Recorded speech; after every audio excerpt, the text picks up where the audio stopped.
Habari. Salama.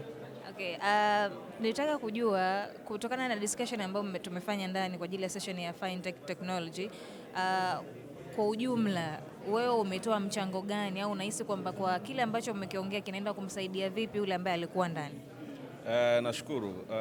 Kwanza naitwa Dennis Mwegusa na kuhusiana na kile nilichochangia siku ya leo, mimi nilikuwa nasimamia session ambayo tulikuwa tunajadili masuala ya sera, policies, hizo strategies na hizo regulatory frameworks. Kwa hiyo tulikuwa tunaongelea namna ambavyo zinaweza kusaidia, kwa sababu unajua kwenye financial technology swala la msingi sana ni trust, kwamba tunatakiwa kuinstill confidence kwa wale users wa hizi financial systems, wawe na trust, kwa hiyo ili waweze kupata hiyo confidence, si ndio?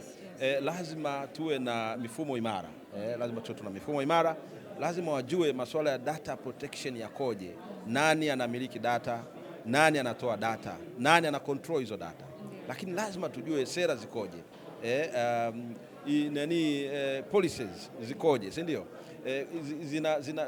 Zina guide vipi kwenye utumiaji wa vitu vyote hivi, lakini lazima tuangalie masuala ya AI, akili unde, tujue faida zake tunazifahamu ni nyingi ndio, lakini madhara yake ni yapi? Sasa ili tusiweze kukutana na madhara ya aina hiyo na changamoto za aina hiyo, tunatakiwa kuinvest heavily kwenye nini, labda kubuild accountability, transparency, openness, ethics, si ndio? Na vitu kama hivyo. Kwa hiyo tulikuwa tuna share knowledge na nilikuwa na wataalamu kutoka angles mbalimbali, tunajaribu kujadili na kushare na wale walioshiriki hapa ili waweze kupata ufahamu wa masuala kama hayo. Lakini pia yale yanayotokana na hapa sasa, nadhani itaandaliwa ripoti ambayo itakwenda kuwa disseminated hata kwa decision makers, ili sasa waweze kuelewa the best way ya namna ya kufanya ili tuweze kwenda mahala pazuri.